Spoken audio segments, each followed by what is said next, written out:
Welcome to my booth. I'm going to tell you about the books I have on offer today. I have 2 prose books and 5 poetry books. I'll start with the prose ones. This is 15 Florida Cemeteries, Strange Tales Unearthed. You notice my name is on a tombstone.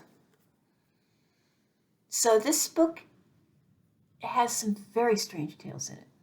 And I went from Pensacola to Key West and found the most interesting stories I could possibly find. Each cemetery gets 2 essays. The first is about the history of the place and what I saw when I went to the place. The second is a spotlight essay so that when you go there, you'll know someone.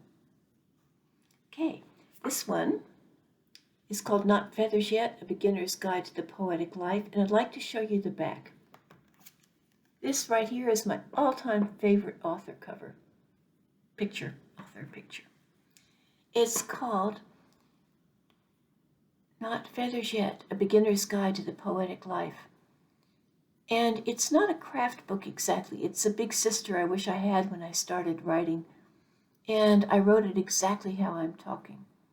It covers some things that you would want to have if you want to publish your work, but that's not what it's about at all. It's about finding that side of yourself.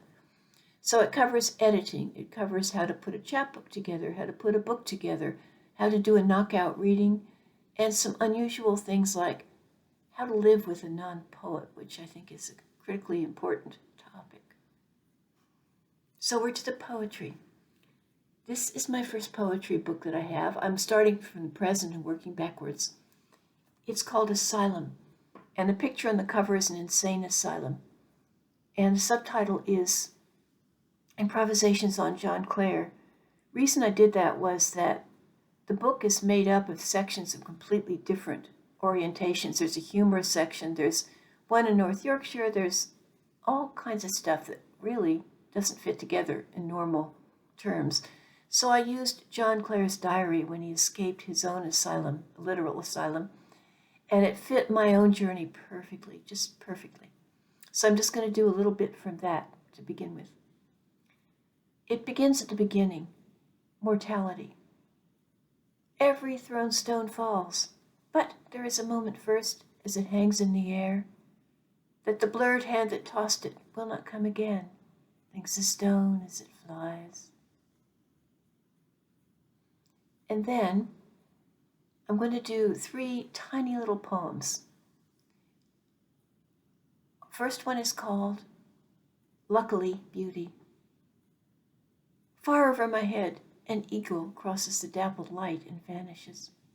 No cry, no wing beat, yet I looked up. Kindness. A sweet gum reaches out from its roots on the hill to touch my window when it rains. Perseids, from what I saw on the prairie one beautiful night.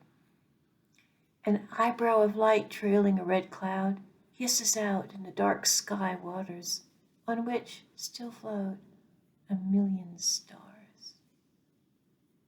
And I'm going to do one more because it was the New York Times. My one and only time, probably.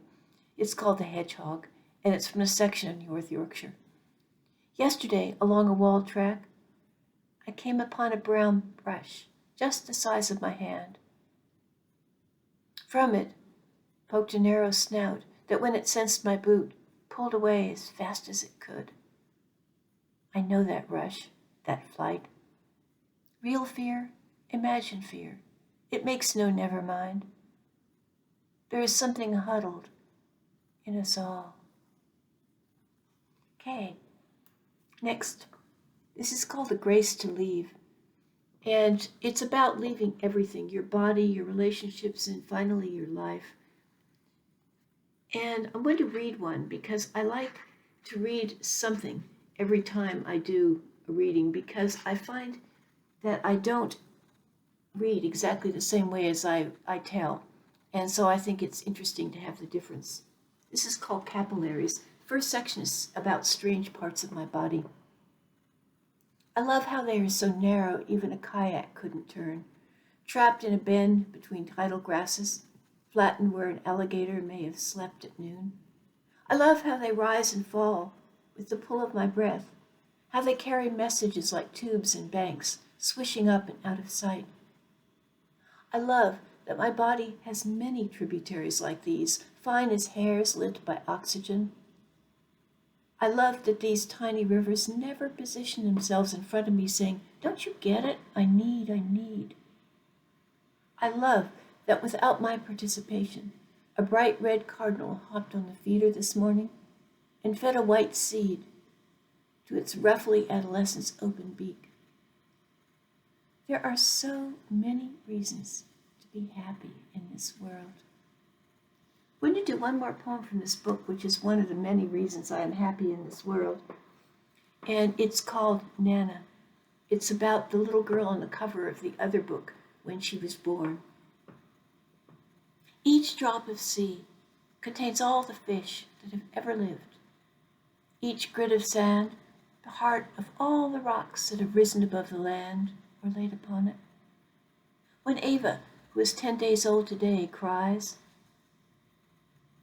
and I sing her the melody that makes her head go soft against my shoulder, she is every old woman who has ever fallen asleep. Now we have The Rim Benders. The cover is a picture by Maggie Taylor. I collaborated with her on a book of fables about women that was an art book. Unfortunately, it's out of print. She has an exhibit right now at the Harn. So I'm going to do 2 poems from this one. The first one is about how you tell the fake from the real. And I was struck to write it because I've noticed that people who are really good at something tend not to boast. It's called Winnowing the True. Imitation pearls, pulled across the teeth, feel smooth. Dyed fur resists when blown. When out for butter, shun bright yellow. A knot that moves on its branch is not a knot. A word thrown over the shoulder is not a discussion. A brick is not a personal flotation device. A father will cover his sleeping son, but leave his dreams alone. A jeweler will cut the extra face and risk the gem. A master will tell you he plays a little. Finally, we have Desire Lines. This is a retrospective book from my first 5 books, and in it you'll find poetry about the piano.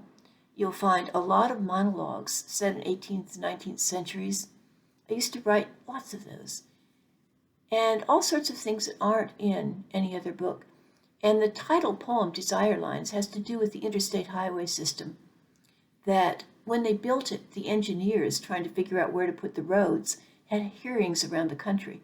And they drew lines between the cities where people said they most wanted to go and called them desire lines. Just going to do 1 poem from this, and it's from my very first book.